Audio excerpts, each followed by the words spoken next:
Good afternoon to each and every one of you. My name is Jessica Gordon, and today I will be talking about fears of public speaking.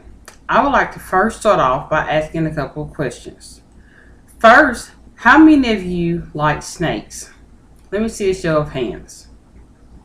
Next, I would like to ask how many of you feel comfortable doing public speaking or delivering speeches in front of audiences or the public?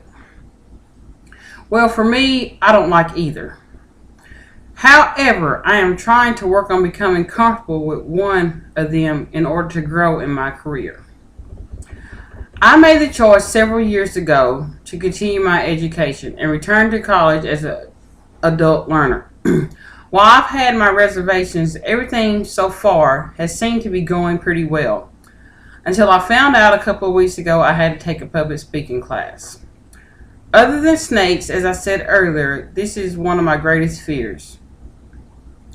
To tell you how I feel about both snakes and public speaking, snakes are something that will make me hurt myself and anyone around me trying to get away from them.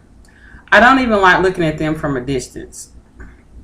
Now, my other fear of public speaking, I know for sure that if it came down to it, I would probably touch a snake or be around a snake in order to get away from doing the public speaking in front of an audience. The idea of speaking in front of people makes me so nervous that I do not want to have anything to do with it. Over the past several weeks, I've been having discussions with fellow classmates on things to improve and work on my public speaking skills. Nowadays, public speaking is part of your everyday work life or home life, church, or any activities outside of that.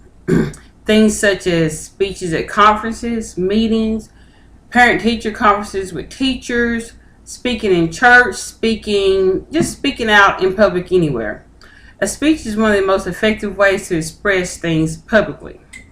Some of the skills that I have learned to help me overcome the fears of speaking in public are, for one, just relaxing. Learning to relax will make a world of difference. Know your topic. Being comfortable with your subject and giving a speech on something that you know something about makes the audience be more enthusiastic about what you're talking about. No one wants to hear anyone that's up talking and rambling about something they know anything about. Once you know your subject, create an outline. Within that outline, you need to have an introductory. Something that tells a little bit about yourself, something that grabs the attention of the audience, and something that's going to keep the attention of the audience. Next, you need to at least have 3 points.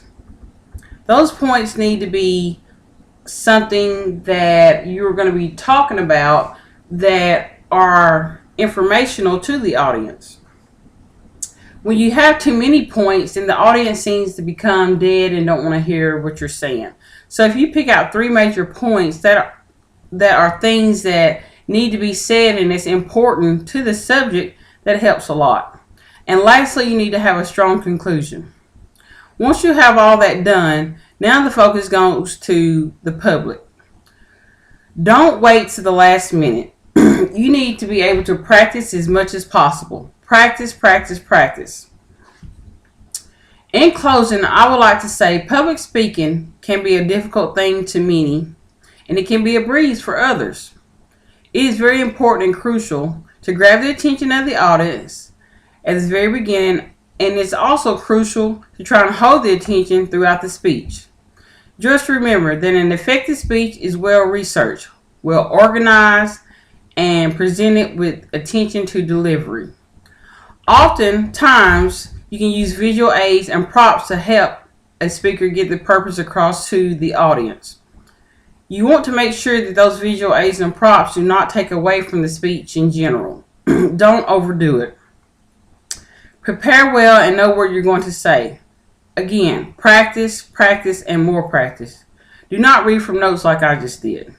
Speak loud enough that no one has trouble hearing you in the back of the room, and they understand exactly what you're saying. Make eye contact as well. Smile and dress appropriate. In all, just relax and be yourself. It's not the end of the world. Thank you.